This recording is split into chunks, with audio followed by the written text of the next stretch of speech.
Hi friends, ఇప్పుడే అందిన వార్త. 60 ఏళ్ళు దాటిన వారికి అదిరిపోయే శుభవార్త. ఈ విషయాలని తెలుసుకోవాలనుకుంటే వీడియోని ఎక్కడ స్కిప్ చేయకుండా చూడండి. అప్పుడే మీకు పూర్తి ఇన్ఫర్మేషన్ అర్థమవుతుంది.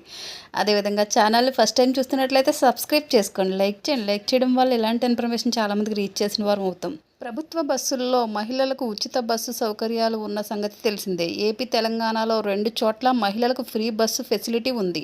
అయితే వాటికి ఆదరణ పెరగడం వల్ల రోజు బస్సుల్లో ప్రయాణించే వారి సంఖ్య పెరుగుతుంది. అయితే కేవలం మహిళలకే ఫ్రీ బస్సు ఫెసిలిటీ అందించడం వల్ల కొందరు నొచ్చుకుంటున్నారు. అయితే వృద్ధులకు, చిన్నారులకు ప్రభుత్వ బస్సుల్లో ఉచిత ప్రయాణాన్ని అందించాలని కోరుతున్నారు. సీనియర్ సిటిజన్లు, వృద్ధులకు ఫ్రీ బస్సు ప్రయాణం అందించాలని ప్రభుత్వం ఆలోచిస్తుంది.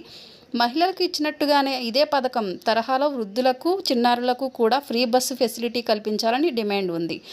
60+ దాటిన వారికి, వికలాంగులకు సంక్షేమ శాఖ ఫ్రీ బస్ ఫెసిలిటీ కోసం దరఖాస్తులకు ఆహ్వానిస్తుంది.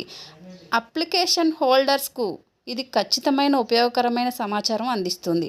ప్రైవేటు, ప్రభుత్వ బస్సుల్లో మహిళలు, వృద్ధులు, వికలాంగులకు ప్రత్యేక సీట్లు కేటాయించబడతాయి. అయితే సీనియర్ సిటిజన్లు దరఖాస్తుపై రాయితీ బస్సు ఉచిత బస్సు పాస్ లాంటివి ప్రయోజనం పొందే అవకాశం ఉంది. అంతేకాదు విమాన, ట్రైన్ బస్సుల్లో కూడా రాయితీ పొందే అవకాశం ఉంది.